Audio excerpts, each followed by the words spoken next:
it's Holly here from Your Past is a Gift.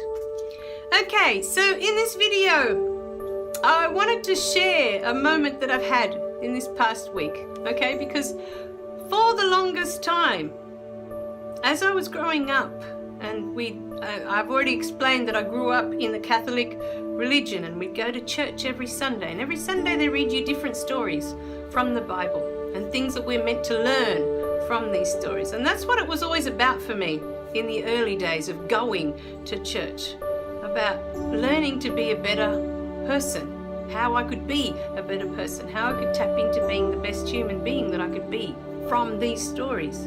You know, that's what I always thought church was about when I was young. So there was always a story, there were a few stories, but there was always one story that stood out for me. And it stayed with me my whole life, trying to understand. Because like I said, even though we weren't allowed to question, in church we had to take it at faith. We weren't allowed to question any of the stories. I still had, my mind was still working in overdrive over here, going, well, hang on a minute, that all these questions were going on. That never stopped, just because they said I wasn't allowed to question it, and I had to take it at faith. But there was this gorgeous story about Jesus and about I think it was Mary Magdalene, or there was a prostitute. Anyway, whether it was Mary Magdalene or not, but there was a prostitute. And he proceeded to wash her feet, and then dry her feet, and then kiss her feet. And I've carried this story in my mind, in my memory, for the longest time, not understanding what this meant. Why her? Why was that so important that he do that? What was he trying to demonstrate? And I know in the story it says that if you do for the person that's the least deserving, I guess, to us, if you want to look at it that way, then you're doing it for yourself. You're doing it for greater humanity, is what I understood. But I look at it now and I realize that what he was trying to say was that every relationship is sacred. Every human being has value. Every human being has a message for you, because that person did not become a prostitute because she felt like it. They're the events that happen in your life. They're the circumstances that lead you and bring you to that moment that you decide that you're not good enough in any way, that this is what you're going to do with yourself. You don't deserve anything good in life. You don't deserve. And that's how you go through life. But he saw past that. You see, he could see now, as I'm seeing, he could see the pain in that person's life. He could see how she got there. All the events, all the circumstances, all the beliefs that were created because of her past that got her to that moment there. He could see all of that. And he could see past what she thought she was. He could see the human being inside. And that's what I'm asking you to do. If you can do it for yourself first, if you can start to see the human being inside of you, you'll be able to see it in everyone else. If you can see how you've created up until this point, everything in your life, everything that you've created with your beliefs, what you believe. If you believe that you're not worthy of having a loving relationship, can you see all the relationships that you've had up until that point? Can you see the dynamics?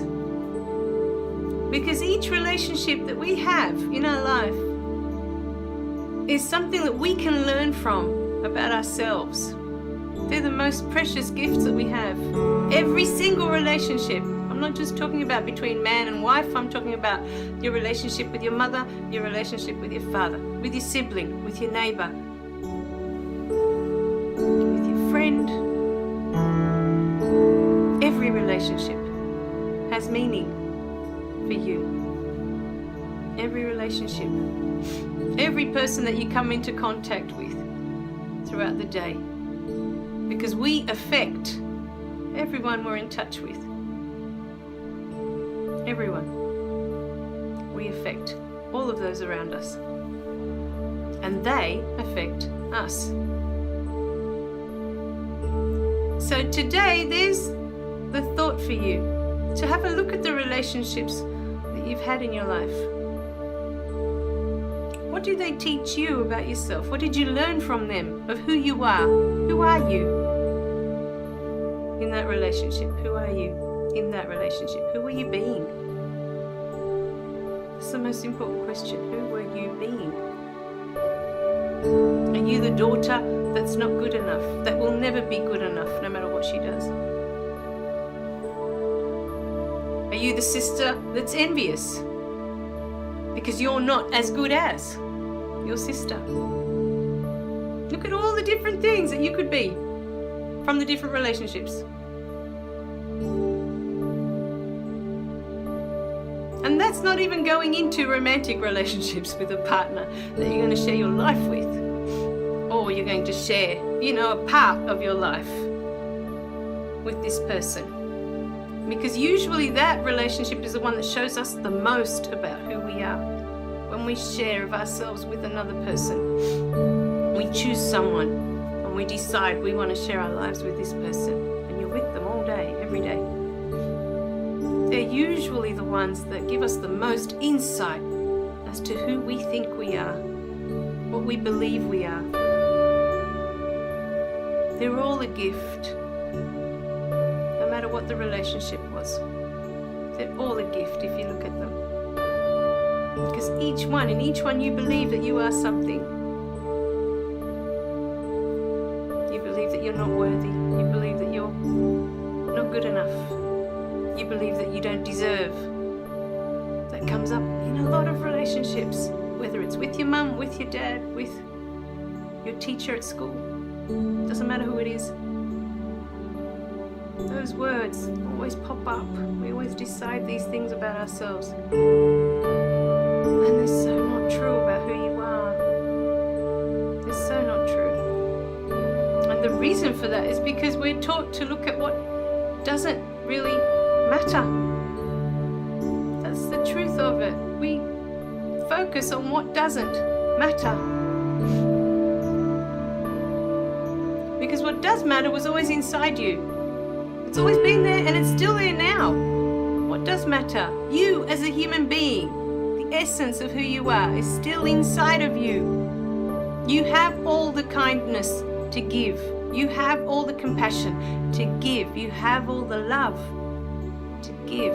All these gifts that you were given at birth to give have always been with you and are always with you. And they are still with you right now in this very moment, waiting.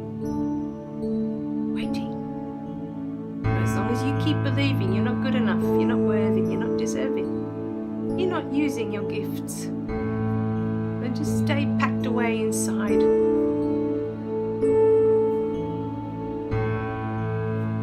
So today, how about we look at, pick a relationship, pick one that you could be more giving, that you could listen better, that you could make that person feel more seen, more heard. Pick one. Out of all the relationships you have in your life right now, pick one. Make that person feel seen. Make that person feel heard. Make that person feel that they have value, that they're important to you. Pick one. Start using your gifts. That's what they're there for.